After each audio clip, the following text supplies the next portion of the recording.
Hi there. Hope you are doing okay, and I'm really happy that you pressed play on today's show. I've got two first-time guests on today's show. That's right. I've got Alec MacGillis, who's an award-winning journalist from ProPublica. Great conversation with Alec, which starts at 28 minutes.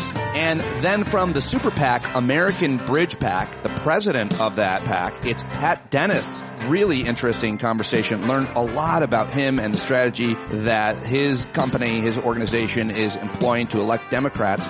That begins at 59 minutes. But first, of course, I've got your headlines, your clips, and I want to thank you for joining me. If you did last night's Hangout, there was like 70 people at the Monday night Hangout. I was very excited to have best-selling author and the inspiration for so many things in my life, hashtag vitamin N, because of author Rich Louv joined us last night. He was just hanging out and finally put him on the spot about an hour and a half in. I was very happy to have him and so many of the rest of you. We had a great conversation, very serious for most of it, but then the last hour, again, was a lot of fun, and we really enjoyed ourselves and had some great laughs that made it worth coming to for sure. So thank you to everybody who came to the Hangout. I'll post a link if you want to listen or watch it in today's subscriber email. I cannot do this show without your support, so thank you to everybody who does support it. Never gets old to say thank you. I'm so grateful to you. And if you aren't already supporting it, please go to patreon.com/PeteDominic, link in the show notes, and sign up right now for as little as $5. And you can pay as much as you want. And many of you are very, very generous. And can't do it without you, obviously. I think I said that twice. All right, let's get to those headlines, and thank you very much for being here, starting with that plane that turned over on its back, on its roof in Toronto. I think it's we still don't know exactly what happened, apparently. There's no video of it. We talked about it last night, and I don't really know what to say about it other than I know it's making people scared to fly. Everybody who is flying, seeing these plane accidents, keeping closer track of them than we ever did before, because it feels like if you're gutting government and gutting the FAA, as the Trump administration has with firings yesterday. I think there were like 500 fired from the FAA. Granted, that plane landed in Toronto, but it took off in the U.S. So a lot of people were talking about that as probably one of the top stories yesterday, but really don't know what to say about it because we don't have details on it. But don't let that stop the aviation experts from speculating forever on cable news and elsewhere. All right, well, let's get to what we do have, what the top news stories from yesterday other than that are. Well, thousands of protesters that oppose so much of what our autocratic, authoritarian, tyrant president agenda is took to the streets across the country yesterday on President's Day, calling Trump a king for his efforts to terminate thousands of federal workers and to fire prosecutors and independent watchdogs with federal government. Protests in major cities spanning the country, Austin, Texas, Atlanta, Flint, Michigan, Sacramento, all organized as part of the 50501 movement, a grassroots effort to push back against President Trump's agenda in all 50 states. So check out the 50 protests in 50 states on one day movement. Buildtheresistance.org is the website. If you want to be involved, let's head to Kentucky, where there's devastating flooding. Severe flooding has wreaked havoc across the state, leading to more than 1,000 rescues as emergency teams race to help those trapped by rising waters. At least 9 fatalities have been confirmed, with officials warning the death toll will likely rise as search and rescue efforts continue. Of course, the president of the United States was at the big race when this was happening. He was in the Daytona 500 on Sunday when the storm was happening. And then during recovery, after the storm, he went golfing. Apparently he flew over it, though. But I mean, imagine if that were a Democrat who was president that went to any kind of event or just ignored it, basically. I mean, it looks real bad, obviously, to everybody but those who support Trump, who are basically in a cult, I think it's fair to say. An IRS employee who is affiliated with the Department of Government Efficiency, or DOGE, is expected to seek access to an IRS system that houses sensitive taxpayer information, according to an administration official. The access would be to the Integrated Data Retrieval System, which allows IRS employees to access taxpayer accounts. I'm not sure there's any defense for that, but that is a headline that I read yesterday. A fast-growing measles outbreak has infected dozens in Texas and New Mexico as officials suspect the highly contagious disease continues to spread. In just 2 weeks, an outbreak in Northwest Texas jumped from 2 cases among unvaccinated children in Gaines County to 48 people across 4 counties, according to the Texas Department of State Health Services. All cases are among people, mostly children, who weren't vaccinated or had unknown vaccination status. More than a dozen people have been hospitalized for measles, which is a disease that we had basically eradicated as of Friday. Violent demonstrations erupting and protesters attacked the U.S. Embassy in the Democratic Republic of Congo yesterday. Forced to flee, U.S. AID workers lost everything, and now they are suing Trump. This was a pretty big story yesterday that I think got covered up by a lot of other headlines, of course. Russian and U.S. officials met in Saudi Arabia for peace talks without the Ukrainians. That was a big story. That is obviously a big controversy. The governor of New York State is weighing whether to remove Eric Adams. Why hasn't she yet? Political considerations, I'm sure, is the case. The Trump administration is pressuring Romania to lift restrictions on a notorious human trafficker. So I thought all the Trump supporters, MAGA Nation, was brought together because many of them, because they were so many of them were anti-human trafficking, child trafficking, believing all kinds of conspiracy theories. But then, of course, if their dear leader puts his spotlight on someone as just horrible as Andrew and Tristan Tate, then that's somehow okay because Trump likes them. The 37-year-old is currently under house arrest in Romania and awaiting a trial on human trafficking charges. His brother and 2 Romanian women are also awaiting trial. So that's a pretty gross headline to read and wildly unsurprising. The White House is trying to bring back nuclear weapons workers that they accidentally fired. I'm sure you heard about that one. Another headline that's real scary to read is we are dealing now with bird flu. The CDC apparently has fired, quote, disease detectors among hundreds of others who are fired by the Trump administration as they ramp up cuts in every agency. The CDC, apparently they're cutting up to 10% of its workforce as its targeted federal probationary employees. Among them were 24 workers who made up the Laboratory Leadership Service, which is a group responsible for training public health laboratory staffers and supporting outbreak response efforts. So that doesn't seem like something that we can afford right now, or I think ever. Southwest Airlines announced layoffs as their company is facing turmoil. The Dallas-based airline company announced Monday it's laying off 15% of its corporate employees. The great Leonard Peltier is to be released from prison following a commutation in FBI killings. His imprisonment has symbolized systemic injustice for Native Americans across the country who believe in his innocence. And I know the lawyer who worked to get his pardon from Joe Biden. Very, very important story. And man, somebody we should talk probably more about. The president of Mexico, Claudia Sheinbaum, outlined a letter she received from Google regarding the controversy over renaming the Gulf of Mexico. She's threatening to take legal action over the Gulf name change. So that's an interesting fight that she seems to want to take up. And federal workers across the country are sharing their stories, their heartbreak of losing their dream jobs. I'm reading about a couple in the National Park Service. And I want to hear from you. If you are a federal worker who has been affected by any of this, or anyone who's been affected by these firings, please reach out to me. I can set up a confidential and even anonymous connection for you. So reach out to me on email first, standupwithpete@gmail.com. And let me know how you're affected, and let's talk about it. Those are the headlines that I've gathered for you today, the second day of the third week of February, and I'm very happy to have you here for all of it. Those are the aberrations. Those are the worst of it. Remember, there are infinite moments and acts of joy, kindness, and love happening all over the place. Look for the helpers, look for the love, look for the light, and try to keep your head up and your heart in the game. All right, those are the headlines. Let's get to the clips. I thought this was a really interesting and important report from 60 Minutes the other night on Sunday night. Scott Pelley spoke with several experts on USAID, including Andrew Natsios, who is a Republican, former head of USAID, and now a professor of government at Texas A&M's Bush School. He's pretty Republican. Here is a little bit of what he had to say to Scott Pelley. And it starts with Pelley quoting Trump saying that USAID was totally corrupt and billions of dollars. Billions of dollars have been stolen. The whole thing is a fraud. It's utter nonsense. The most accountable aid agency in the world is USAID. I've written actually widely on this subject. 40% of the staff are accountants and lawyers and people trying to make sure no money is stolen. We've created systems to monitor that.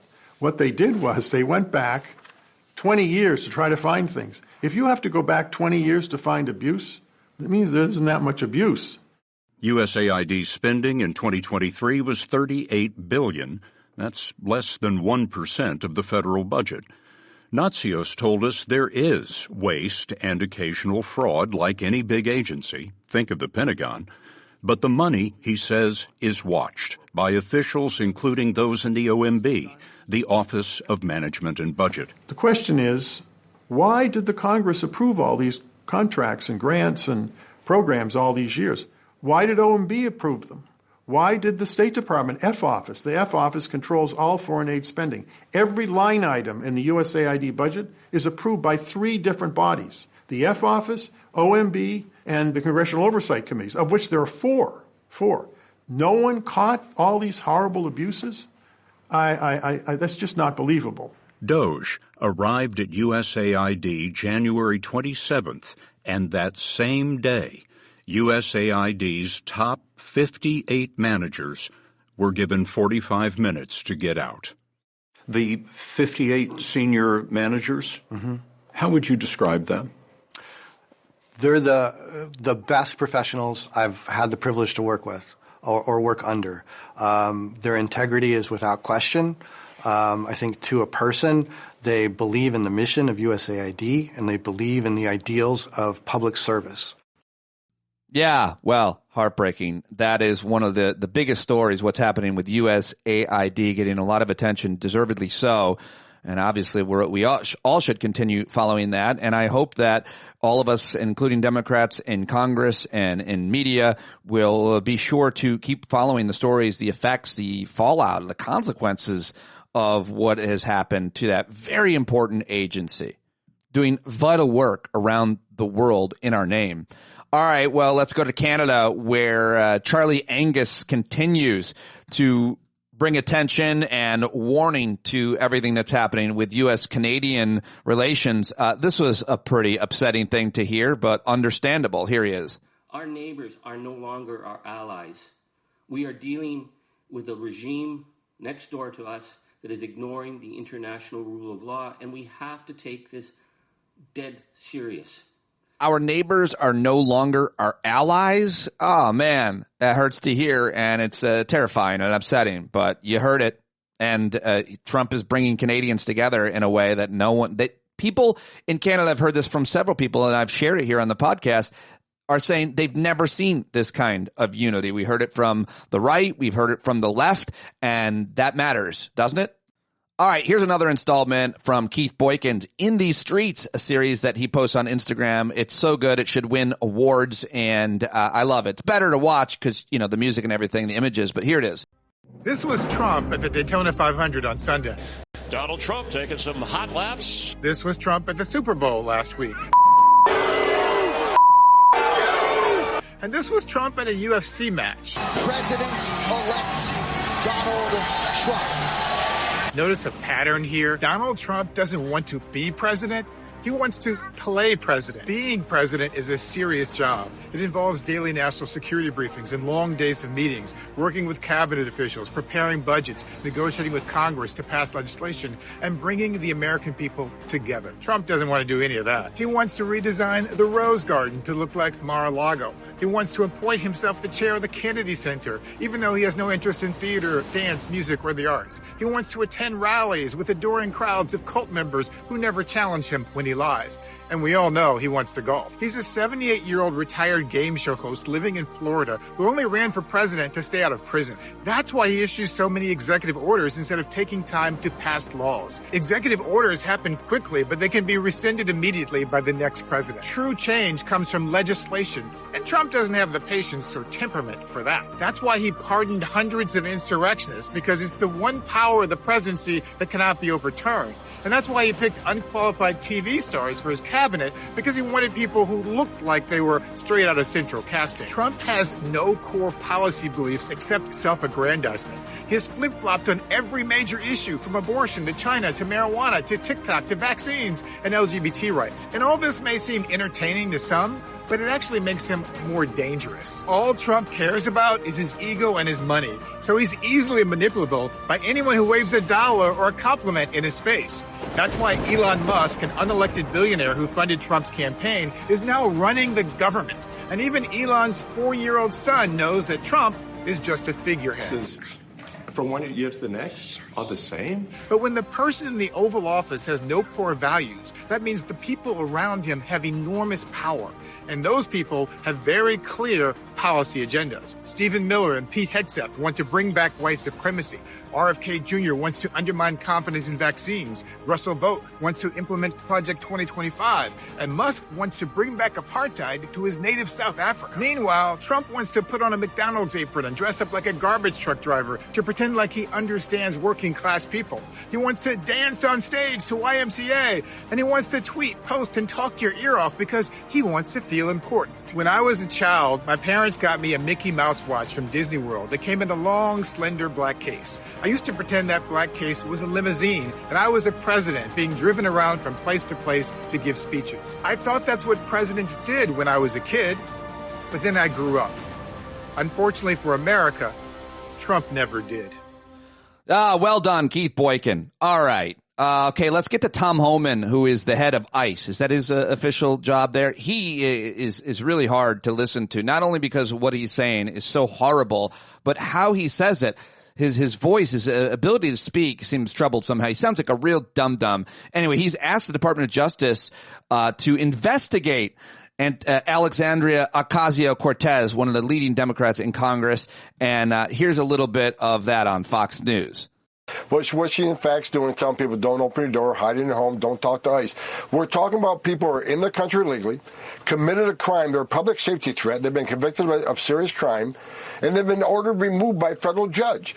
So it's like AOC and others don't want ICE to enforce the laws that they enacted. She's a member of Congress. Let us enforce the laws you enacted. That's what we're supposed to do. You can't go after her. Do you think others should?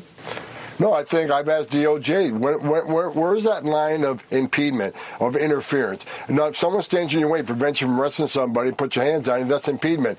But what line is telling people to hide from ICE, not open the door? Where do you cross that line on impediment? So I've simply asked the Department of Justice, give us that line. You have talked to them about this. That's what you're saying? Absolutely. Wow. We'll see where that goes. Tom Homan, I'm out of time. Oh, that stupid motherfucker, Bill Hemmer over at Fox News, who acts like he's a serious broker and journalist. He's a joke, just like the rest of them. Okay, next I've got for you, over the weekend, the Munich Security Conference, the fallout from that is continuing because the Vice President of the United States, J.D. Vance, went over there and slammed European countries, saying that the dangers aren't from Russia and China, but from within. You've probably heard that.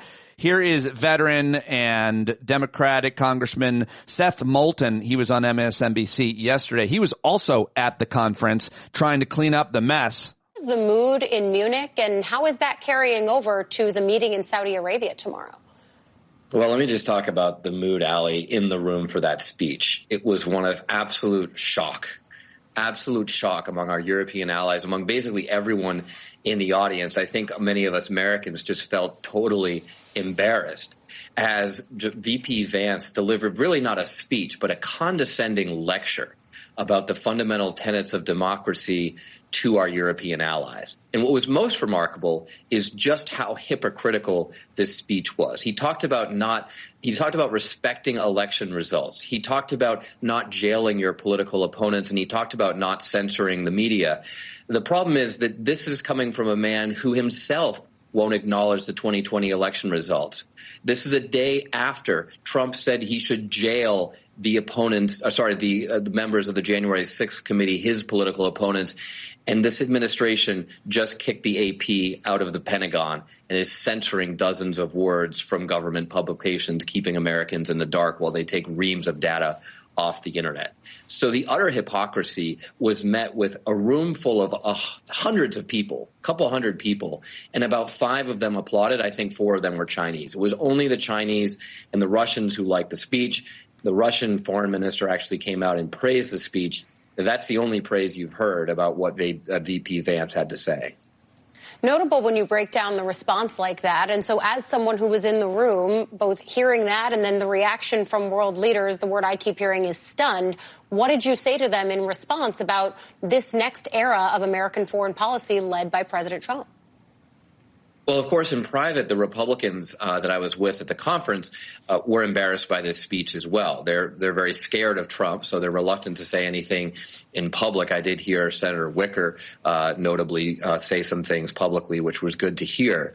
But what happened in the meetings to follow were Democrats and Republicans from the congressional delegation, House and Senate, sitting with European leaders and trying to reassure them, and trying to say Congress here is united in a bipartisan way with Ukraine. We stand with Ukraine. We do not approve of the administration's moves to negotiate just with Russia. We don't approve of what Secretary Hegseth, the Fox News personality, did just a day before, basically selling out the Ukrainians by giving away our biggest leverage in the negotiation, saying that it was unrealistic for Ukraine to get its sovereign borders back and for Ukraine to ever join NATO. So what the delegation was trying to do is make up for the administration, but the result was chaos. And our European leaders, with whom we have stood strong in NATO to prevent wars in Europe ever since World War II, they feel really lost and they feel abandoned as allies. All right, there you go. That's Seth Moulton. All right, that's all I've got for you from the last 24 hours. I'm sure there's more. Please send me your clips, your ideas, your guest suggestions, and anything else. standupwithpete@gmail.com. I have 2 more clips. One is Richard Pryor, doing an old interview, comedian Richard Pryor, the legend. While Trump and Republicans are trying to erase black history and celebrate white pride, we here at Stand Up celebrate black everything. And I love Richard Pryor. He's a huge influence on me. And I thought this was a pretty interesting clip from an old interview he did that I don't think I ever saw. I saw this, just wanted to share it with you. What do you think that these executives are afraid you're going to do to white America? Probably stop some racism. Stop racism? Yeah. I'm probably afraid of that because then people don't hate each other, then people start talking to each other, and then they start talking to each other, they find out who's the problem. Which is? Greedy people. Greedy people. I have a couple things I want to ask you there. Do you really think that some of the guys that you've dealt with at NBC, no names, right? Because there's lawsuits for that, too, that some of these guys really want to promote racism actively, or is it a subconscious? I just think it's part of capitalism, is to promote racism, right? In order to make things work. If you feel better because you're white and you can get a job, you use that. I mean, I would. Absolutely. Say, I'm sorry, Jack, but shit, they say I'm white. I'm going to use this. Right, absolutely. Get this job. I'm hungry, But and that separates people. So they keep people separated, and that keeps them from thinking about the real problem. That's as simple as I see it. Probably it's not that simple, but... Now, all right, you and I are about the same age, right? We're in our mid-30s. How long is it going to take before guys who think like you, and I say guys who think like me, people who don't want to have racism in the country, people who don't want to be oppressing any minority, whatever it is, sexual, whatever minority, really get into positions of power and can change things? You can't get in a position of power, it seems, if you think like that. It seems that the only time you get in a position of power is if you're like the people that are in power. To me, I mean, that's the way it goes. I mean, people that get to become executives become like the people that were already executives. I don't know, maybe... They go in with good intentions, but it eats them up. It's like a cesspool, it just gets on you and it starts eating. The system levels them. Pretty soon it's all gone. Is that what a cesspool sounds like? Yes. Yeah. All right. We'll be back right after this. Okay. Oh, my God. There you go. Richard Pryor. I'd never seen that, so I wanted to share that with you. And finally, what I got for you is a little bit from the monologue of Stephen Colbert at the CBS Late Show last night. It is President's Day. Yeah. So to those who celebrate, why? When I was a kid, probably some of y'all, when I was a kid, wasn't President's Day. We celebrated Washington and Lincoln's birthdays, okay? Every February, we would hang our stockings and wait for Abraham Lincoln to fill them with wooden teeth. Now we celebrate all the presidents, and Donald Trump is one of them.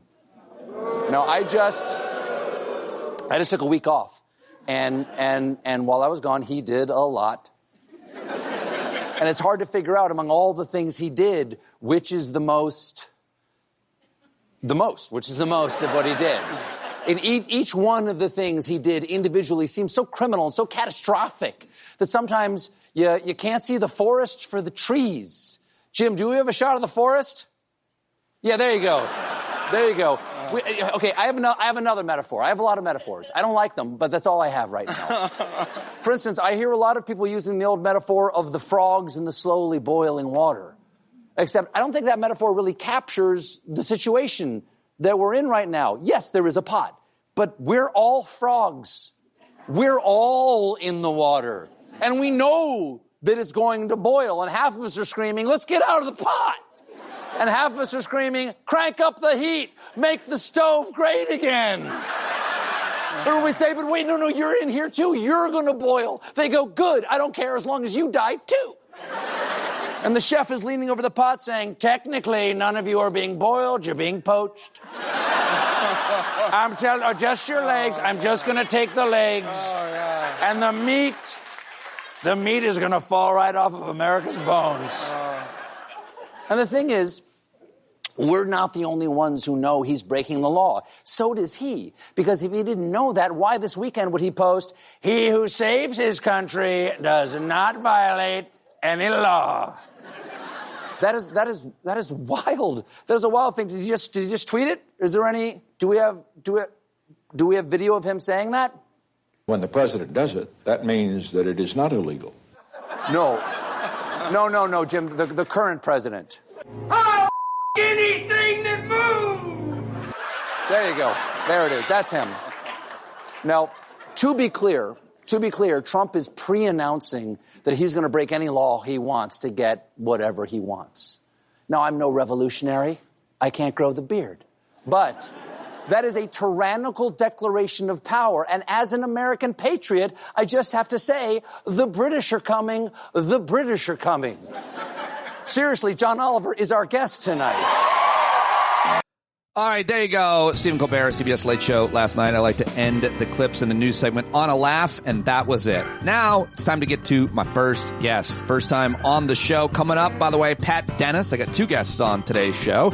But right now, I've got veteran reporter who's worked for 6 newspapers, including the Baltimore Sun, the Washington Post, magazines like the New Republic, and he started at ProPublica in 2015. His work has appeared in the New Yorker, the Atlantic, New York Times Magazine. He's won all kinds of journalism awards. He's the author of The Cynic, The Political Education of Mitch McConnell, and Fulfillment, America in the Shadow of Amazon, which is a really interesting book. We talked about several different issues. I was really happy to get him on. We connected. I'm sure he will be back. I'll be talking to more guests at ProPublica as a result of this conversation. I hope that you appreciated it. I hope that you'll go support the work of Alec MacGillis at ProPublica. Follow him on social media. All the links to learn more about Alec are in the show notes. So let's do it right now with a very smart journalist. Ladies and gentlemen, Alec MacGillis. All right, there he is. Award-winning investigative journalist. We're very impressive now. We've got Alec MacGillis joining us from ProPublica. Alec, I've read about your whole career and your work. Really impressive. Very happy and honored to have you joining us. Glad to be here. Talk to me a little bit about yourself before we get into your most recent work at ProPublica. You've had a really interesting career. How would you describe the subjects and interests that you've dug into and wrote about for many respectable outlets? Yeah, it's been quite a range. Only almost, 30 years now. Started in newspapers and then moved over to writing more for magazines. And at ProPublica, I do a lot of pieces that are in partnership with magazines. And these subjects, back in the day, I was more of a traditional political reporter. I covered a lot of campaigns, covered the Obama-Hillary campaign for the Washington Post in 2008. It was really a fairly straightforward national political reporter. But then more and more, I started finding myself getting interested in, I guess what you'd call issues in the political realm, but also issues that kind of stretch beyond campaigns. So writing a lot about inequality, a lot about regional inequality became a real fixation of mine. I wrote a book a few years ago called Fulfillment that is very much about regional inequality in America seen through the lens of Amazon. And then the last few years I've been writing a lot about, I guess, what you could broadly call sort of different kind of forms of social dysfunction, that the different ways in which the social fabric has been unraveling somewhat, especially since the pandemic and our response to the pandemic. So I've been doing a lot on the consequences of the school closures, the crisis facing public education now, the rise in violence that we saw the last few years. That those have been some of my big issues. I also am very interested in energy issues and probably will be writing more about that in the next few years. So it really ranges quite a lot.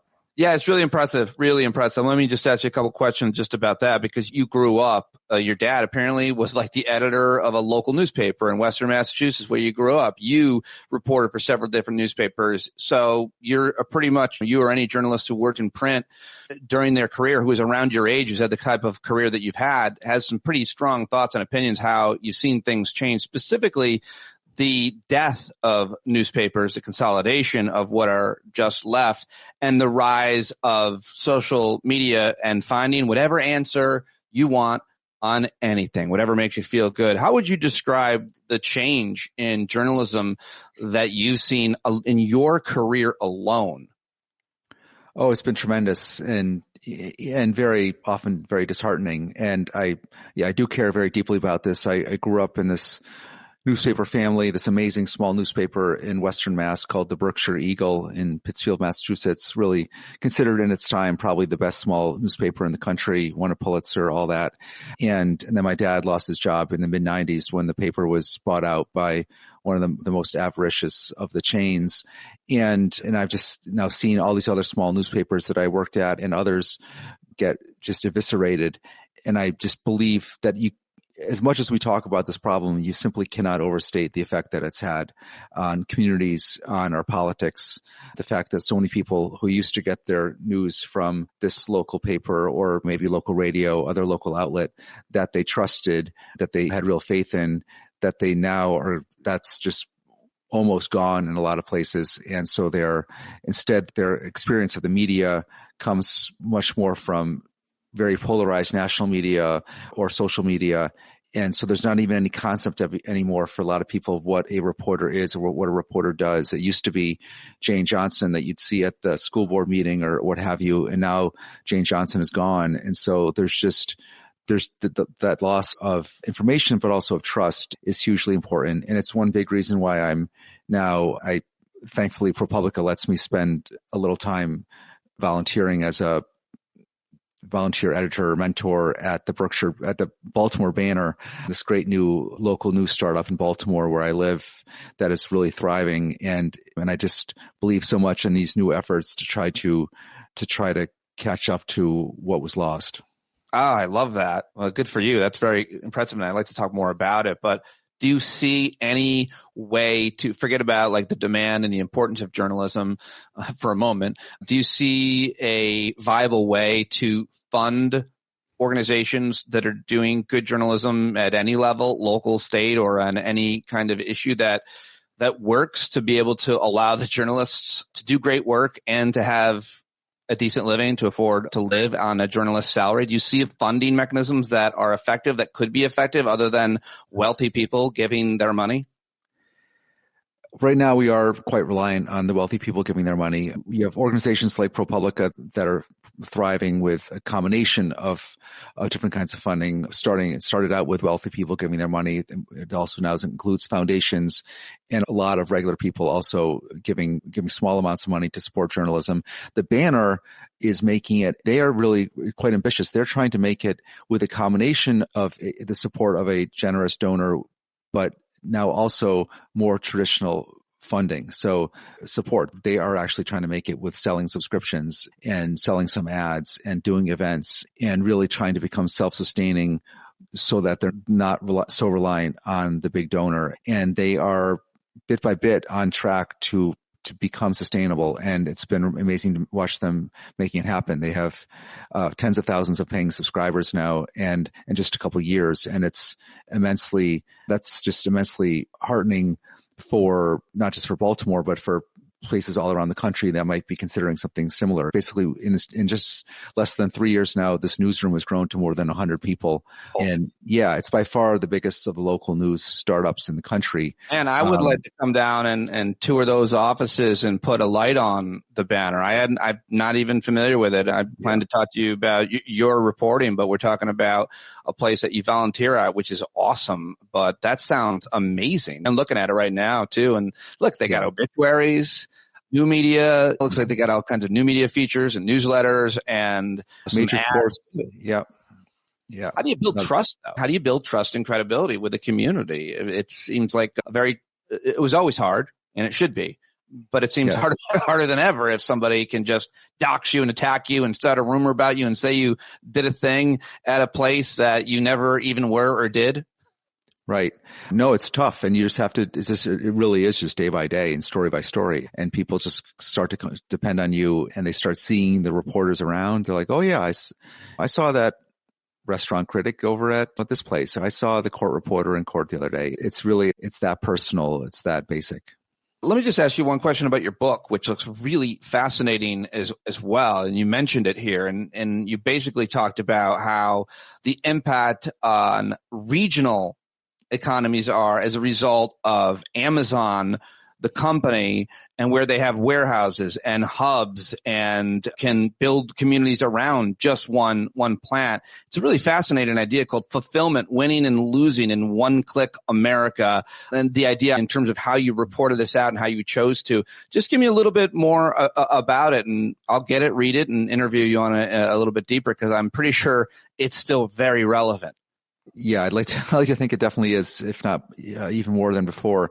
It was, like I said, I've become really worried about the problem of regional inequality, this kind of growing gap in America between winner-take-all cities and left behind regions, and decided to write a book about it. And especially saw how big a role this problem played in Trump's election in 2016, the regional resentments. So decided after that to write a book, and settled on Amazon as the frame of the book. Amazon is as a lens onto the country that we're becoming today. It serves very well as a thread to take you around the country, because it's so omnipresent in our lives, all the different forms the company takes, but also because it itself, like the other tech giants, is a real driver of these regional gaps. Put very simply, like a lot of commerce that used to be spread all around the country, a lot of business is now just being hoovered into these winner-take-all cities where these big tech giant quasi-monopolies are based. And so retail money and commerce that used to be spread all around just goes whoosh to Seattle, or to now their second headquarters in Washington, D.C., which is, of course, the wealthiest metro area in the country that they chose as their second headquarters. So the book is really a panorama of the whole sort of landscape, the ecosystem of Amazon in America today, from the headquarter cities to the warehouse towns, all the way down to the guy making cardboard boxes in Dayton, Ohio, and just gives you this. It's not about Amazon itself, but it's about the America in the shadow of Amazon. Right. Yeah, it looks fascinating, and it's super important. I think a lot of people in those towns know even more exactly what you're talking about, much less if they've worked for Amazon or any of its partners, or just in retail. Everybody is affected by it. Everybody's trying to make money off it too. I see all these creators, influencers, whatever you want to call them, that I don't know if they do or don't, but they say they make lots of money on Amazon product reviews or affiliate marketing or something. And you get credit. There's so many different ways to make money off and around that company, that looking at it from the lens that you did seems like a really important, unique one. How are you thinking about your work right now in terms of what to cover? We're going to talk about your article about memory holing January 6th, the Tulsa race riots, or anything, and how that happens. And it's a really worrisome issue, especially when the federal government is literally just shutting down websites and getting rid of all the data on them. It's hard to believe that any government would ever do that, and for what reason. But right now, with all of the chaos between USAID and the Consumer Financial Protection Bureau and any number of other agencies or parts of the federal government, that Elon Musk has the keys to and may or may not be downloaded and up to. How are you thinking about covering any one of those issues when it would seem like each one of those issues would require hundreds of hours potentially of reporting before you can even write an article? It is tough, and it's also a challenge to make sure you're doing something that is going to be singular and not redundant. Right now, we do still, for all the losses that local media has suffered, we do still have some amazing, very well resourced newspapers in this country and other media companies that now are rightly focused very heavily on everything that's happening in Washington and are doing a great job. Every morning I still get 5 newspapers a day, and I'm just reading all this great coverage in the Washington Post, the Wall Street Journal, the Times about what's going on and giving you a very good sense of just all these different forms of aggressive chaos that are emerging. And so you just our job at ProPublica is really to try to fill some of the gaps. I think that was the original mission of ProPublica, was to, when it was created in 2009, was to fill the voids that have been created by the evisceration of local media, regional media. And so the challenge for us is finding ways to supplement what's already being done on a daily basis and maybe head for some areas of coverage that aren't getting enough attention. And that's what I think I and some of my colleagues are figuring out now, is where we're best deployed. And I also like to look for angles that are somewhat surprising, or that at least are somewhat challenging some of your assumptions. I think a lot of my articles the last few years have tried to do that, to try to challenge some assumptions that maybe a lot of ProPublica readers, New Yorker readers would have had about, say, the response to the pandemic. And I like stories where I'm not just pushing on an open door, and where it's not just, oh, look at this 17th terrible thing that the Trump administration is doing, but something that's a little bit more maybe complex or nuanced than that. That's hard now, where things seem very black and white right now. But I do like to find angles that can be operate a little bit more in grayer space. Well, that takes us to your most recent piece at ProPublica, Memory Hole in January 6th. What happens when you try to make history vanish? For this piece, you connected this story, January 6th, and what happened that day, to the 1921 racial massacre in Tulsa, Oklahoma, which a lot of Americans have learned a lot about. Most of us still don't know much about it. But why did you pick that event, and how did the two connect? I picked that event for 2 reasons. Tulsa massacre, in case I didn't say yes, that. Yes. Yeah, so there was discussion in ProPublica about us writing something about the deletion of the database, the January 6th database of all their cases from the DOJ's website, which happened just a few days after Trump's pardon of all those 1,600 defendants. Yeah, Alec, sorry to interrupt you, but when I read that, do you know if other people who are pardoned by the president have their files like erased from the world that way, or is that is that just a... This is, I think, my sense, and I could be wrong about this, but that there had been a special database created so that the public could track all these huge swath of cases. Right. So there was in the creation of this database online at the DOJ's website was in itself a special thing, and then after the pardons, it was suddenly gone. And so we thought it was worth drawing attention to that deletion of that database over and above the pardons themselves to make sense of that and get at why that was worrisome. And I was thinking about ways that I could come at that were original. And I just recalled that I had seen in the paper just recently, and this is one reason I like to read the papers every day, because you never know, there's some little thing you're going to see on the inside of the paper that might end up being useful a week or two later. There was an article about the fact that the DOJ had just released a big report on the Tulsa racial massacre of 1921. And they had done this, that under the Biden administration, the DOJ Civil Rights Division had gone and done this big report trying to figure out once and for all, pull all together all the information we know about what happened and give the definitive account of that terrible event in which several hundred Black Tulsans were killed and their thriving neighborhood of Greenwood was basically burned to the ground. And so that report had come out just in the final weeks of the Biden administration. There was a story about it in the paper.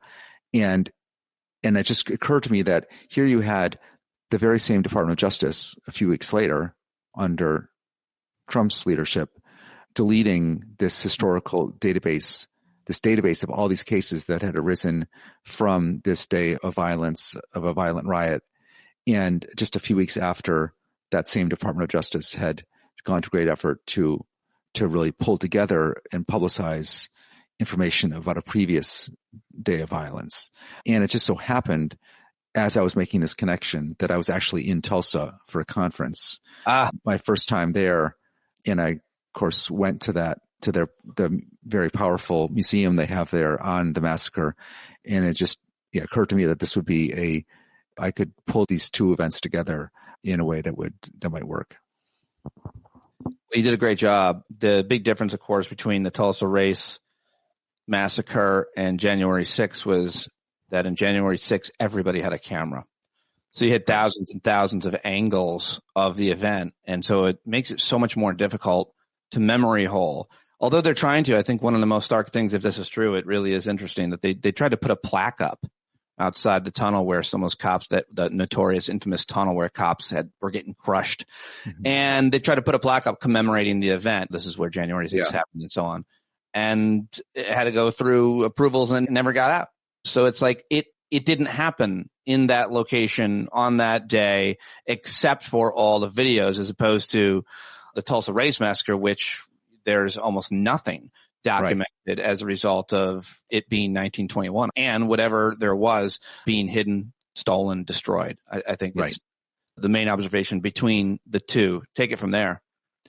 Oh, definitely. We have all this incredible video evidence. And the reason that I was the person who was asked to write this new short essay on the database deletion was that I was the person who had previously been tasked with watching hundreds of hours of those videos back in 2021, just a few weeks after the riot, when ProPublica managed to get a whole bunch of those videos from Parler, from the social media site Parler, that had been shot by the actual participants, and did this, my colleagues there did this amazing job of compiling these videos in chronological order, showing you just really in this incredibly granular way everything that was going on that day through all these different vantage points of all these different videos.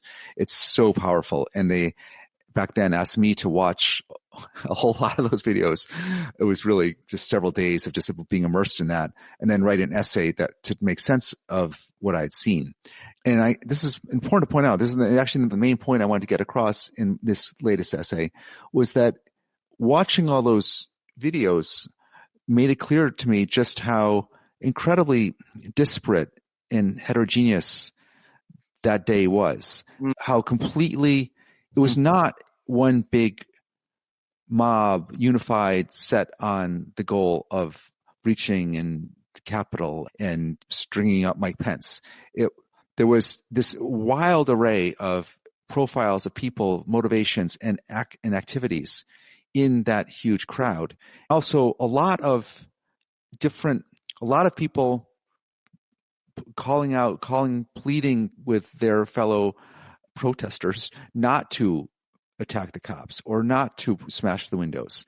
And just a whole array of stuff going on there. And it was. Yeah, you describe it perfectly in the piece. It's really well written. I almost want to read it to all the folks, but I want them to go to read it at ProPublica. But just watching those videos, you could see people contradicting each other's actions, ideas, and statements, commands. And if it wasn't so terrible, it would just be cringe, because there were these people that were both in the same front going at the Capitol, but and completely, as you said, disparate directions or ideas of what it could be. Some guys, as you wrote, had tactical vests on, and they threw on their MAGA sweatshirts over to blend in. So those people clearly had a different plan and agenda than the lady who you describe as with the snowball hat and the sweatshirt. And she's like, "Oh, please stop.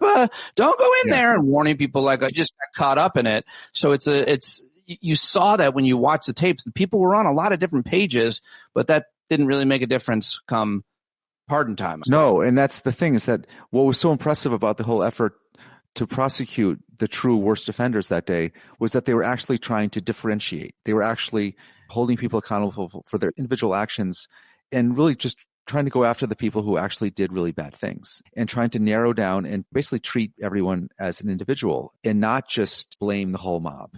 And they were trying to drill down. And you could argue that maybe they got some cases wrong, that this person here should have gotten less or this person more, but they were trying to do it individually. And what by now with a mass pardon and with the deletion of the database that actually showed what each of these individual people was accused of doing, you have, in a sense, Trump has, in a sense, returned everyone just to being a mindless mob. It's all just this one blob of terribleness, and you lose the actual, the differentiation, the specificity of what happened on that day. And that's what I find especially lamentable.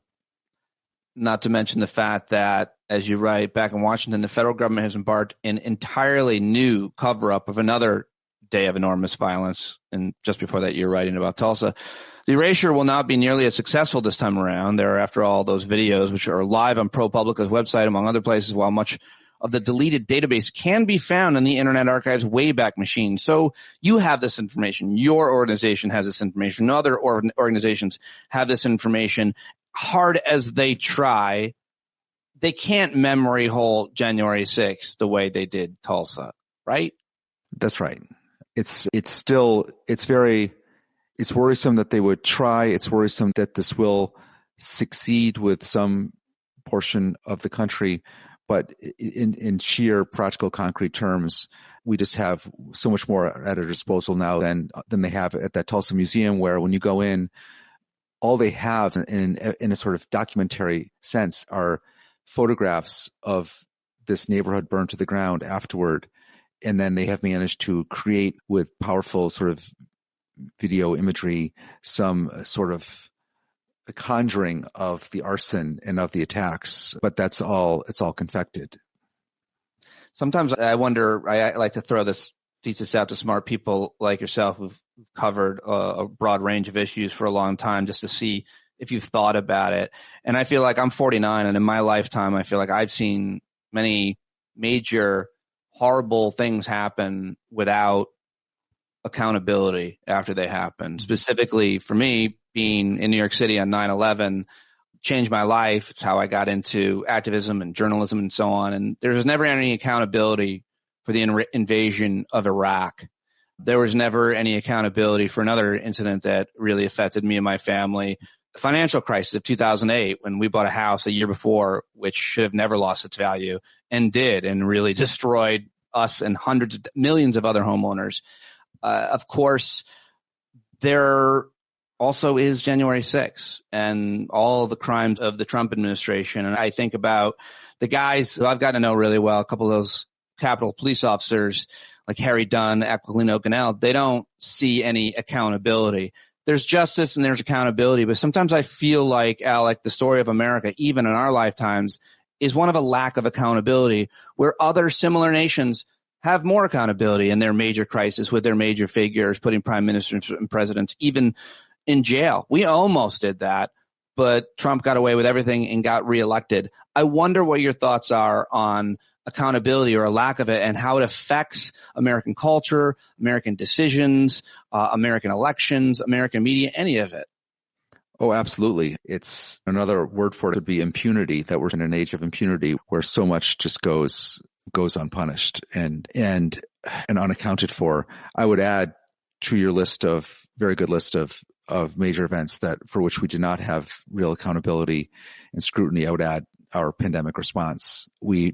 There was talk about having some kind of a 9/11 type commission after the pandemic, but it never came to anything. And I think that's something that our country very sorely needed, was some kind of a sorting out of how we responded, because there's still, I think, a lot of very unworked out feelings on all sides about that massive event.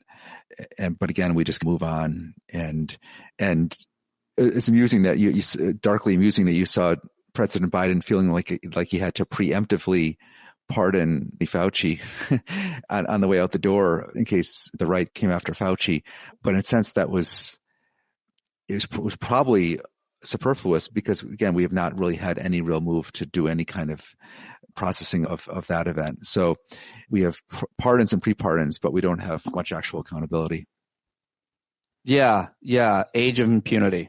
I'm going to add that to my thesis around this lack of accountability. And obviously, the pandemic, which you wrote a lot about and covered a lot about, which, the impact of that, it affects everybody differently and so many, affected all of us in so many different ways. But I guess when I think about where that would start, and you have so much journalism on it, I just remember thinking, oh my God, this horrible thing's happening and that guy's in charge. And that guy doesn't care about people, A. And B, my understanding was that he basically didn't want to do anything. He wanted the states to handle it, and states then competed for resources and had no policy, no scientific. He didn't respect. Does it start with the fact that you had a lunatic in charge when the world had a pandemic, and in America we had that guy? Is it start there? I think it might actually start even earlier, and with it. It might even start in China, where you had China taking this very draconian response to their having these initial cases there, really kind of an extraordinary lockdown in Wuhan and in other places. And it was just really remarkable to see that response that was chosen by China, which was actually quite different than what a lot of the sort of previous thinking had been on how to respond to pandemics, how to respond to something like this. To see us then adopting it over here. And I think there was a lot that went into it, but part of it for sure was this fear that the public health community had about Trump being in charge, and seeing Trump be so cavalier and haphazard, and the public health community and then Democrats more generally polarizing themselves against Trump's carelessness and deciding to, in a sense, almost adopt the China approach of being incredibly stringent. And even at possible cost to the social fabric and whatnot. So there was a lot happening in that period. But for sure, the Trump's just lack of steady leadership, to put it mildly, played a huge role in where things went from there. But there was just so much polarizing against Trump. So as soon as Trump said, for instance, we got to open schools up in the fall of 2020, then all these people in Blue America said, no way in hell, we got to keep schools closed. So there was there was a lot of negative polarization happening there. Yeah. Fascinating. Do you have a wet market lab leak theory, Alec? Do you have do you think, I don't pay much attention to it. I always thought the lab leak theory was suspect and I didn't see credible people, but do you pay attention to the journalism and the reporting around that? Has anything changed? Oh, there definitely has been a change. There's been in growing list of serious articles and now announcements by federal agencies, including most recently the CIA, concluding that, well, not concluding, but leaning heavily, ever more strongly toward the lab leak and away from the wet market. And that should matter. The origin should matter to this day, I would think, both for consequences and for future protection and prevention, I would imagine. Oh, exactly. There's this immensely destructive, globally destructive pandemic, and we ought to be trying as much as we can to figure out where it came from and how to keep that from happening again. Alex, it's great talking to you, man. Really excited to talk about your work and to see whatever you do next. And I mean that about coming to Baltimore and learning more about thebaltimorebanner.com. Everybody check that out. And we'll talk again. I hope. Keep up the great work and tell the rest of your friends at ProPublica how much of an amazing time you had talking to me, so they'll come over. I sure will. I enjoyed it. Thanks. Thanks. All right, there you go. Alec MacGillis, ProPublica. I hope you liked that conversation. I'm sure he will be back. Lots to talk about with him. All right. I also talked to, on today's show, Pat Dennis, who is a really interesting guy. He's the president of a progressive super PAC called American Bridge. He's worked on all kinds of political campaigns, doing opposition research, solving problems, building organizations, and winning. He's done a lot of winning, so I wanted to talk with him about the strategies and get behind the scenes with how a lot of this is done. I learned a lot from Pat Dennis. I hope that you'll go support him, follow him on Blue Sky and everywhere else. There are links in the show notes. And let's do it for the first time with Pat Dennis of American Bridge right now. Pat, welcome to Stand Up. Great to have you here for the first time. I love your work. Hey, thanks for having me. Tell us a little bit about how you got into this work. Where does your desire to get involved in politics stem from? You could have done anything. Look at you. You're a smart guy. You got a good face. Could have done anything. Before I worked in politics, I worked in a tire shop and houses. Those guys are smart. Yeah, no, it's true in a lot of ways. Some tires are really tough to get on there. So I actually dropped out of college to work on a gubernatorial campaign many, many, many years ago. And I've always done opposition research, dug up bad things about Republicans, helped put it into the media. It was something that I noticed I was good at very early. And so I went around and I worked directly for candidates on campaigns for years, moved for different elections all the time, filed taxes in 3 states a year, till I got sick of that and came down to DC. And I've been at American Bridge for over 11 years now, running various parts of American Bridge, but now the entire show. We'll talk about the organization and the work, but just real quick on this opposition research. I wonder how you've seen the effect of that change. Because it used to be if you found out that a candidate was having an affair or did drugs or committed some kind of fraud, didn't pay their taxes. Who was it that had an immigrant, an undocumented person as a house cleaner or nanny? That used to sink your campaign, Republican or Democrat.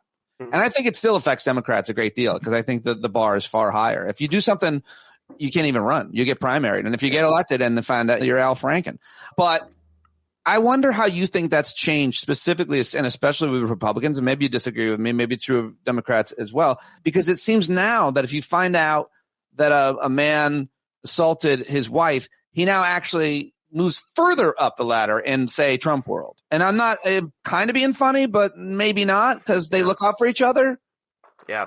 So it's a nuanced thing. There is no doubt that this has completely changed. And there was a thing, during the period of the pure dominance of the mainstream media where you wouldn't even have to make the argument, right? The fact would come out and it would be in a newspaper article and the argument would essentially make itself. Right. It would be like, this person has to drop out. Now, I feel like in our age of like participatory social media, a lot of people, a lot of Democrats, a lot of my close friends want it to still be that way. Oh, I found this terrible thing. Here it is. Aren't you gonna go away now? And no, like the difference between now and then is you have to make the argument, you have to press the argument, you have to really make it stick to these folks. Now, in the most egregious cases, I think the best example recently being Mark Robinson in North Carolina, the argument can make itself. Like that is like enough to sink a candidate still. But for the things that are lower down, you need to be out there, either as a person's opponent, as a Democratic communicator, as just a regular person posting on social media, saying, I care about this. This is bad. Here's why I think it makes them worse at their job. And you need to actually fight it out and make the argument. And when you do that, I do still think it's impactful, but you cannot outsource the persuasion. Like we are in a world now where people need to be talking to each other and persuading each other. That's what I think is a really good jumping off point too. And I would want to know what you mean by that. What does that look like for me or for public citizen Joe, American number one? And what does that mean for organizations like yours? You need to be out there persuading people because that's exhausting and it's not always effective. I have found myself failing constantly on any number of issues, most notoriously single-use plastic bags. No one's listening. But seriously, when it comes to serious, important political issues, families are divided over these. So what do you mean by that, persuasion?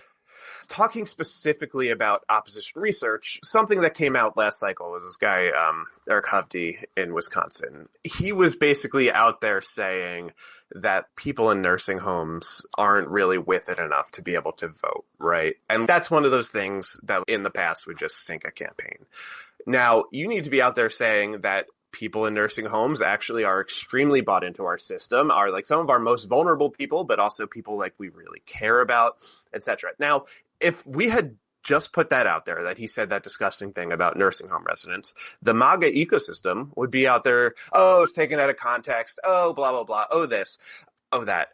What we actually had to do is, number one, like the Democrats picked it up and put it in advertising. People were out there fighting the fight. And now, yes, the MAGA ecosystem they're arguing, oh, it's taken out of context. He didn't really mean it, blah, blah, blah. But now we're talking about that. And in our attention economy, the fact that we're talking about how disgusting these Republicans are, even if we're not going to convince the Republicans that they're actually bad people, but the fact that we're talking about it means the 7 to 10% of low engagement swing voters are hearing about this instead of hearing about whatever the other thing is that the Republicans want to be talking about. So it's not always personally very satisfying. You don't get the feeling like I convinced them, I won the argument, but it's changing the conversation, and the conversation ultimately does change votes, even though it's pretty holistic and hard to track sometimes. Well, all right, let me just try this one on for you because I'm in the mix right now. Before I talk to you, and as soon as I'm done talking, I'm going right back to Facebook with this guy. Because that's all I'm going to do today is just argue with this one guy on Facebook. That's it. Yeah. He's going to be like, don't you have anything to do? I'm like, no, just me and you all fucking day. My question, and I think I struggle with this a lot. I try to talk to MAGA people in my town. Anybody will talk to me. I try to talk to them. I'm interested in, most importantly, how they might justify this or that. Yeah. Specifically, Elon Musk in the federal government.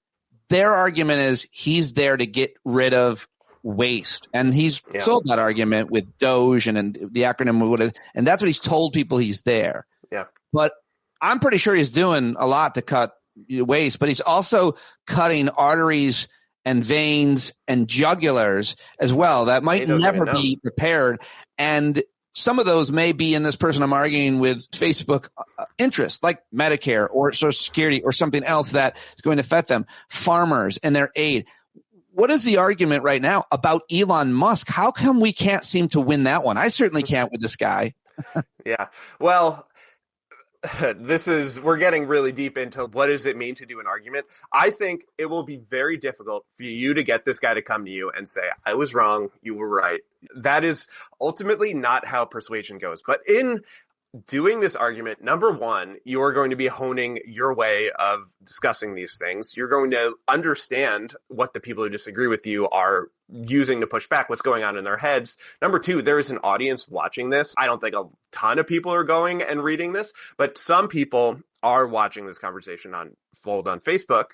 But number three, you don't need them to come and say, you won, to put a little bug in their head. Oh, NIH funding, that cures cancer. My mom had cancer. Right. She got this special kind of chemo that came out. I wonder, then suddenly next time they're thinking about something, they remember, oh, this system of grants that I thought was all wasteful probably saved my mom's life. And they're never going to tell you that. But the engaging in the conversation does actually matter. Now, look, can you pull out any one Facebook argument and say this swung the election? No. But with millions and millions of people doing this and engaging in this conversation, and sometimes you can go really far in these by saying, I agree with you. Number one, government waste is really bad. We should be pushing back against it. We should make sure these programs are really efficient. I'm with you on that. And now you have some common ground, right? And then you just go a little inch into that common ground. And what if we go a little inch further? And that's where I was at when I left her. I go, hey, listen, I too am interested in waste. I think we all are. But what about? And I went on. So all good points. But this is what you do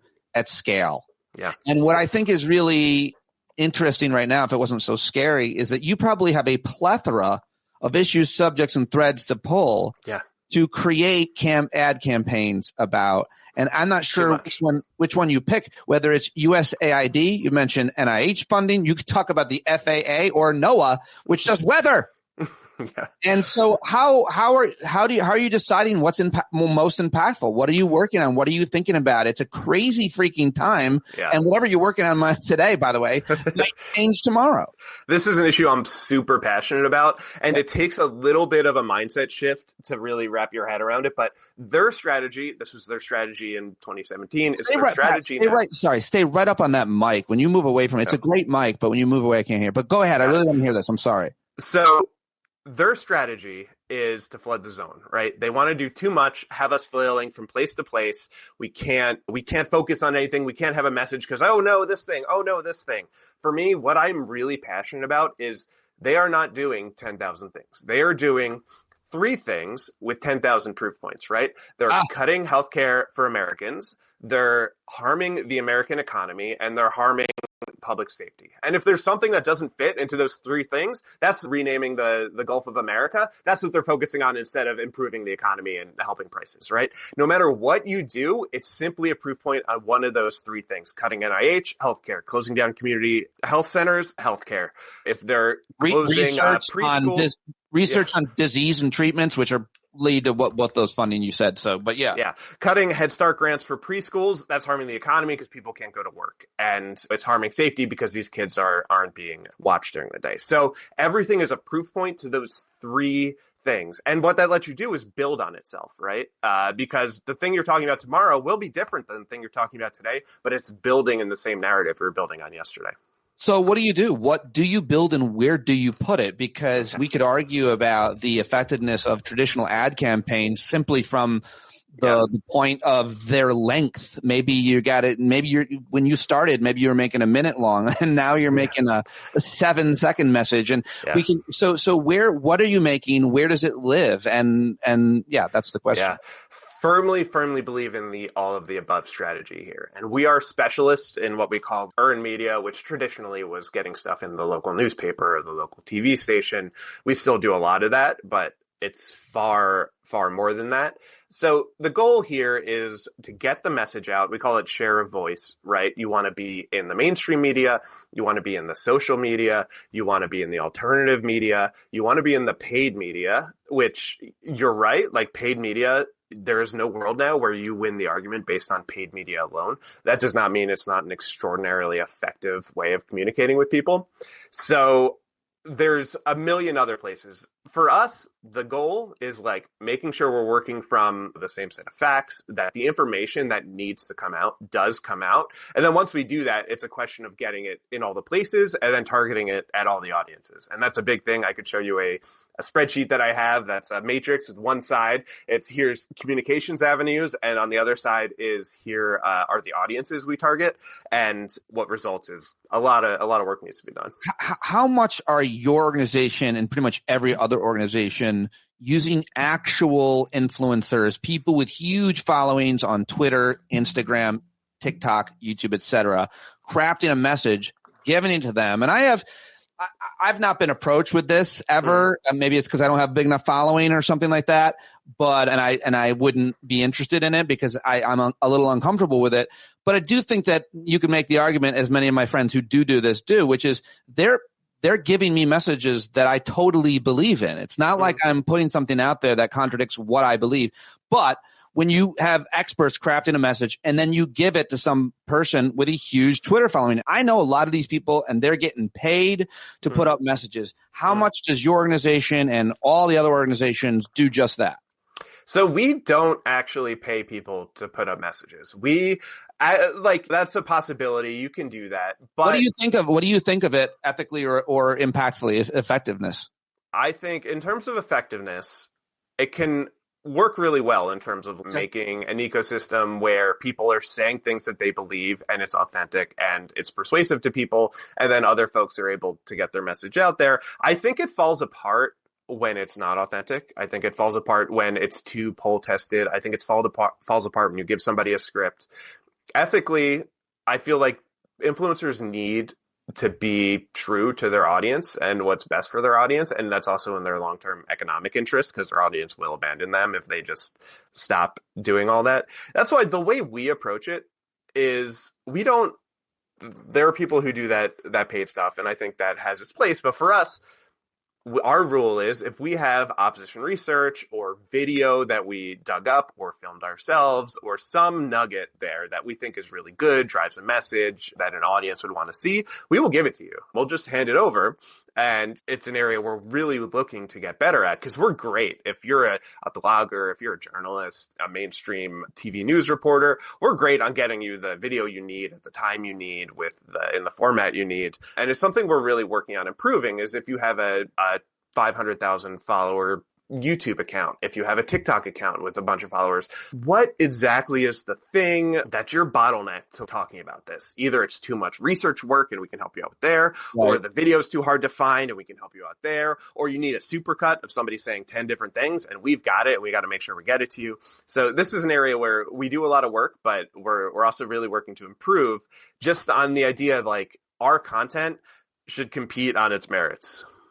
Well, how do you prove, by the way, this might be getting too in the weeds for my audience, but I do wonder how you prove your success rate or effectiveness with an ad campaign, a video that you create. Because you could put out a video that could get 1 million views or something like that. Yeah. And you're not sure necessarily what the impact is. Last time I was on CNN several times ago, right after the election, I got in this huge fight with a guy and it got seen by millions of people, but I don't think it was good for me. I was at the police station dealing with death threats on my family. And I guess I got more followers or something, but like most of them were monsters and told me to kill myself and that my teeth need to be fixed better, et cetera. Yeah. Thank God I'm not a woman on TV, getting far worse. But like, how do you know what is going to work and that it did work? And I guess the question is good for my audience, just so we can support organization like yours or try to create and find this type of content and echo it. Yeah, it's really hard. There is no spreadsheet out there that can give you like the full holistic impact of a clip or a piece of opposition research. The way we measure success is literally like telling a story, and we can track. We find a video of somebody saying something disgusting. We pull a document of somebody doing fraud or whatever, and we can say, hey, we handed it off to this news place. We handed it off to this place. It was then published and seen by this many people, but then it was picked up and put in a digital media campaign seen by this many people and a television ad seen by this many people. And then it was brought up in the debate and they talked about it in the debate. And then there was a back and forth over that. And so we literally just tell that story and show like how it impacted things down the line. But there is no world, with the possible exception of post-election polling, which we also do, where you can really know how many votes that flipped. Because some of it is flipping votes because people hate the thing you put out and they're like, I don't want to vote for that guy. And some of it is because we were talking about the thing we put out instead of the attack that they were putting out on us, and the voter doesn't even know that that's what right. So we do all of the above, but it's a holistic, fuzzy business. What do you think is an example of something that you guys have put out? It's fun to go through the Instagram page, American_Bridge, and see some of the things that you guys have put together. This is one of those things, Pat, where it's like, it annoys the shit out of me when some talk show host does this, when they talk about a thing as opposed to just showing it. So I highly encourage people to go watch it, because without the visuals, it's hard for Pat to describe it and anyway do justice to the work that goes into some of these video campaigns, especially. But give me an example of what worked and why.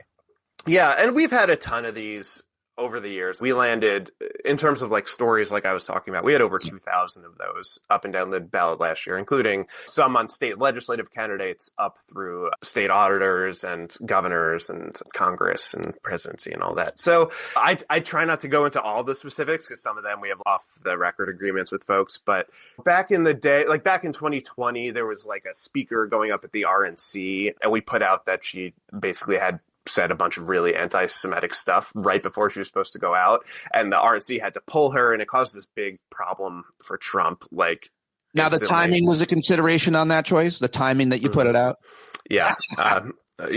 And we did, I can disclose this one, like Mark Robinson, like the day he won the primary, he was running for governor of North Carolina. You may have heard of his porn habits later on.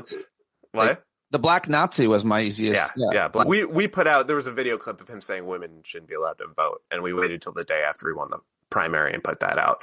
And so it was covered in all of his post-primary coverage, and that's the kind of strategic stuff. It's funny, one of the early Trump administration, he put the Office of National Drug Control Policy, he put a 23-year-old in charge of that, which at the time was a big deal. And we got the guy who was fired, and Trump doesn't care about drug control policy. Now they've lowered the age to 19 apparently for running government agencies. I'm talking about older ones because the statute of limitations on various. Well, I'm sure you're working on all kinds of things that unfortunately you can't talk about right now. Sure. Is there anything that you've seen that from your organization or not, you can say it was somebody else or not, that you think has been effective in terms of any of the confirmation hearings? Because these are the kind of things we're talking about, and it seems like there's nothing that could possibly sink any of them except for Matt Gaetz. Other than that, apparently everybody's going to get confirmed. RFK Jr. at HHS, Kash Patel at FBI, Pam Bondi, the Attorney General, and a lot of them don't get nearly as much coverage as they should, given their conflicts of interest in the agency that they're overseeing. What can you say about anything that did or didn't stick, or why didn't it? Yeah. Is there, This is one of these areas where the strategy needs to be thought through very carefully, because one thing that is absolutely true is that elections have consequences, right? And we do not control the Senate right now, and we do not control the presidency. And ultimately, it is not within our locus of control who Susan Collins and Tom Tillis and Joni Ernst and these folks bow down to. What is within our control is making clear and making very public how unqualified Tulsi Gabbard, Kash Patel, Pete Hegseth, and RFK Jr., name any of these folks, how unqualified they are, and how that could really harm your family, your life. And ultimately, it's on them if they want to do what's in Trump's best interest and vote for that person, or if they want to do what's in the best interest of their constituents. And either choice they make, they're going to pay a price. Either Trump's coming after them or their constituents are coming after them. I think, all else being equal, I'd rather be on the side of their constituents. And so it's on us to make sure that's like all really effectively communicated. But that's the ultimate dilemma, is there's no world where we get to decide how much of a coward Susan Collins is. That's up to her. Well said. Is there anything that you want to say about any of the current moves that are being made by Elon Musk and anybody in the Republican in the administration right now in terms of things being cut? Because I feel like there's not enough messaging, and people are doing good work, all kinds of people, content creators, influencers, experts, and I would argue most of all former and current bureaucrats, people working in the federal government, say, listen, here's what's going to happen if you cut the budget for USAID. Here's what's going to happen when you destroy the Consumer Financial Protection Bureau, which was created to protect you from getting preyed upon by a bank or a scammer. I feel like there's not enough out there right now, and I'm looking hard for it. And I wonder if there's just general messaging that works to tell people, as you said at the beginning, this is what's going to happen if you follow through with these cuts, this erasure. And Elon Musk gets a lot of attention here. I want to also point attention to Russ Vought. V-A-U-G-H-T, however you pronounce that. He's the guy who wrote Project 2025. He's going to run their budget office, the budget office that their memo cutting grants essentially came out of. He's another really important one. In terms of the things that I think are undercovered that are really persuasive, that I'm trying to keep track of, is number one, they shut off preschools. There are hundreds of preschools around the country, thousands of children who are not in preschool because their memo shutting off grant funding made these schools have to furlough people, made them put basically parents scrambling to find childcare. That hurts the economy. That hurts these children. That is not something that anybody voted for. That hurts people directly in their lives. And it's not even clear what's going on. Who did this? Who ordered this? Why are these Head Start? Why, after the memo was rescinded, is this still happening? And some of these are still closed. That is disastrous and completely under-discussed. And what are they doing? Why did they do this? What is happening about it? The other thing that I would really want to bring up, by the way, in our conversation, I love that you chose to talk about cuts to preschool as opposed to cuts to Head Start. You chose that. You did that strategically, and I think that matters because most people don't know that their preschool is funded, at least partially, if not fully, by Head Start. So it makes more sense to use the language that most people use. I myself am for home preschooling.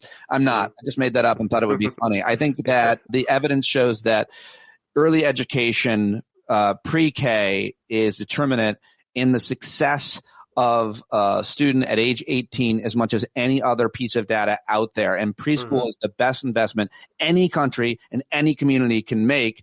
Just don't call it, the wrong name, because that's when people get upset about it. But it's ridiculous. So you got to talk to people in the language that they use. Yeah. The other thing that I would really mention is these community health centers closed down. It seems for much the same reason. Nobody voted to shut these down. At one point, over half the community health centers in Virginia were shut down. We've had reports of Maine on the West Coast. A bunch of these have had to close down because the federal funding that they rely on was shut off for no known reason. They were locked out of their accounts. They couldn't make payroll.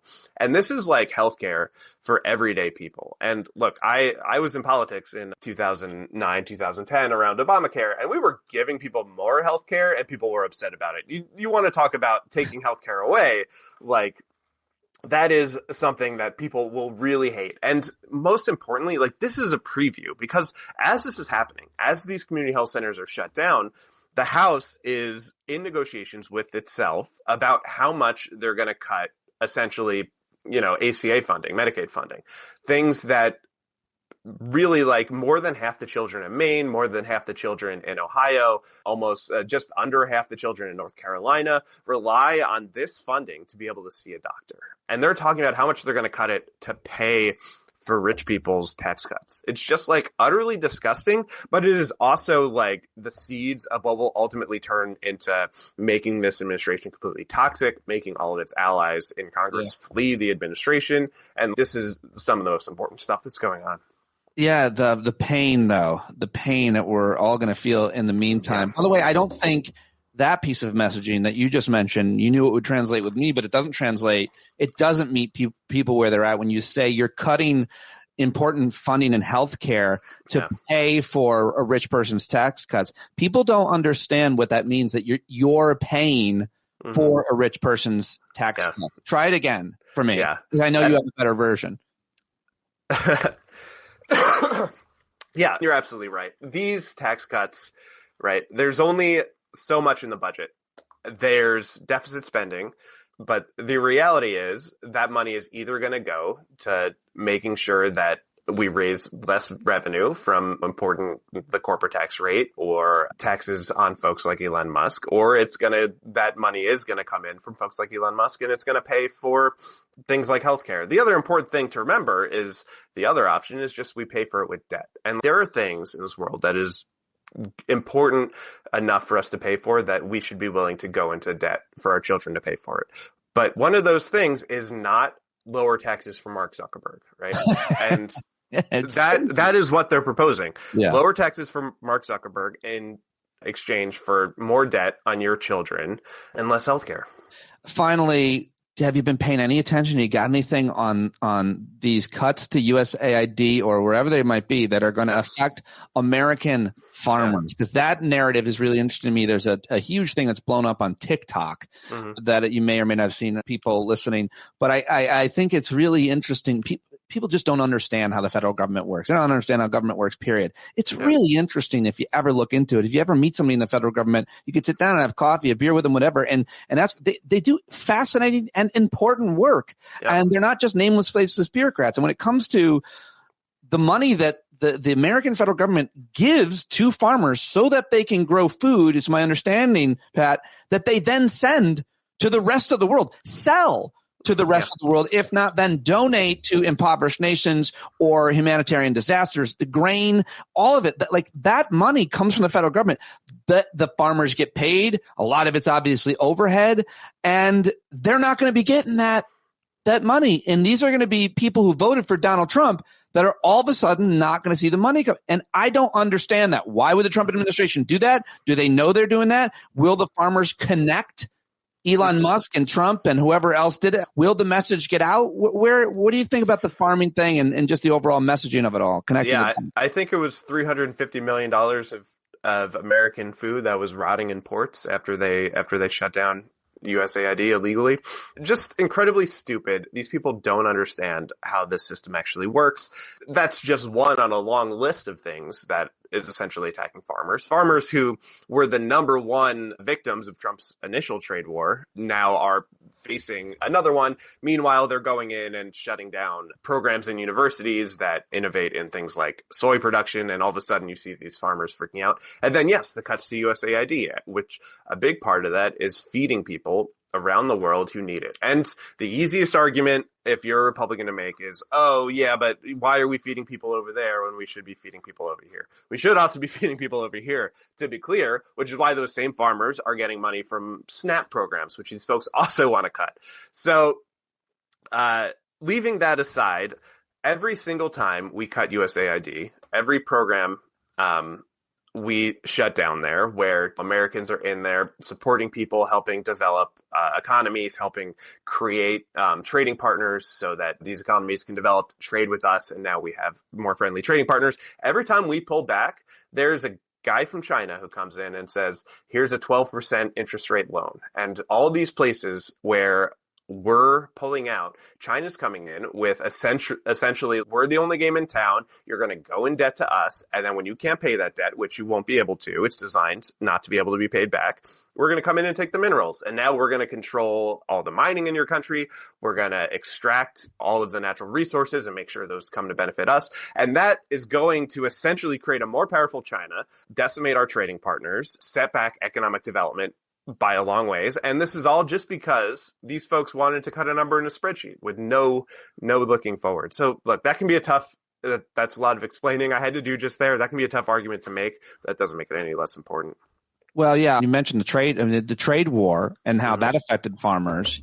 And you said a lot of them got affected by it, but I think what you didn't say, is my understanding at least, is they lost their access to, say, the soy market. And exactly what you said happened in, say, a country in South America, I think Brazil, I read at the time. But then the Trump administration made them whole. They just gave them a government bailout, a handout. They took their business, their customer from them. Yeah. And then they gave them taxpayer money. And so they were all happy. Because Trump got a bad deal. He negotiated with China that they would buy more soy, right? And then China just didn't do it. And Trump couldn't do anything about it. So, yeah, that's what we're dealing with here. Terrible negotiator. Yeah. Have you seen him unifying Canada against us? Yeah, incredible. It's crazy. Listen, man, your work is really important, and I'm excited to highlight it, and I hope people will go take a look at your organization and consider supporting it. American Bridge, go follow them on all the social media. It's all connected in the show notes. Pat's obviously a real smart guy, and it was great to get to talk to you, and I hope that we can do it again. I really appreciate you having me. It's been a ton of fun. Yeah, there he goes. Pat Dennis, American Bridge. Go support their work if you are impressed with it. And that is what I've got for you on today's show. Thank you to both of my guests, Alec MacGillis. Go look him up. Go follow him. Pat Dennis as well. And thank you for supporting me here on the podcast. Go write a rating and review. Follow me on all the social media networks, including where I'm trying to promote YouTube, youtube.com/standupwithpete. It would be great to see some new subscribers over there. It's free, so go subscribe to that. And the work I'm doing here is as well, but it isn't cheap. So please support me with a subscription on Patreon, patreon.com/Pete Dominic. Make sure that you're getting, if you are a subscriber, that your credit card is working, because those end at the end of the month, which we're coming up to here in the shortest month of the year. All right, that's it. I will talk to you tomorrow right here on Stand Up. Thank you very much for joining me. Be the change you want to see, and listen to the right wolf in your head, the right voice in your head today. One of my favorite voices to listen to is that of John Carroll, the Grammy Award-winning singer-songwriter who wrote this song just for us. Take it away, John.